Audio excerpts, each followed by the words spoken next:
چه اتفاقی میافته وقتی یه سگ شجاع میبینه دوستش تو در دستره؟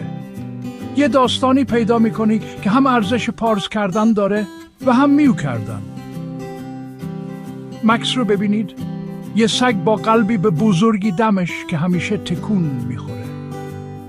یه بعد از ظهر آفتابی مکس داشت دوستش پیشی کوچولو رو کنار رودخونه دنبال میکرد. یهو چلوپ پیشی لیز خورد و افتاد تو رودخونه خروشان.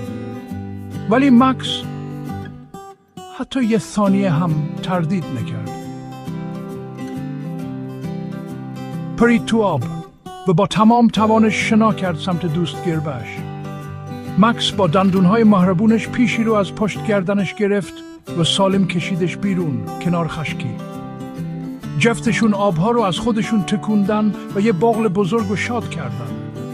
لحظه های مثل این به ما یادآوری میکنن قهرمان ها تو هر شکل و اندازه و حتی گونه‌ای پیدا میشن. پس امروز به دوستای پیشمالوتون یه جایزه ویژه بدین. کی میدونه؟ شاید اونا هم قهرمان شما باشن. چه اتفاقی میافته وقتی یه سگ شجاع میبینه دوستش تو در دستره؟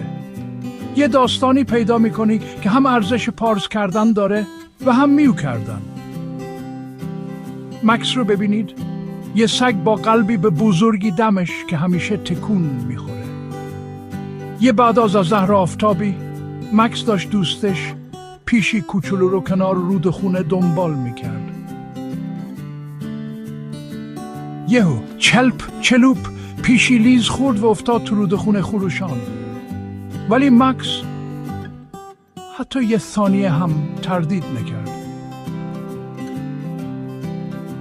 پرید تو آب و با تمام توانش شنا کرد سمت دوست گربه‌اش.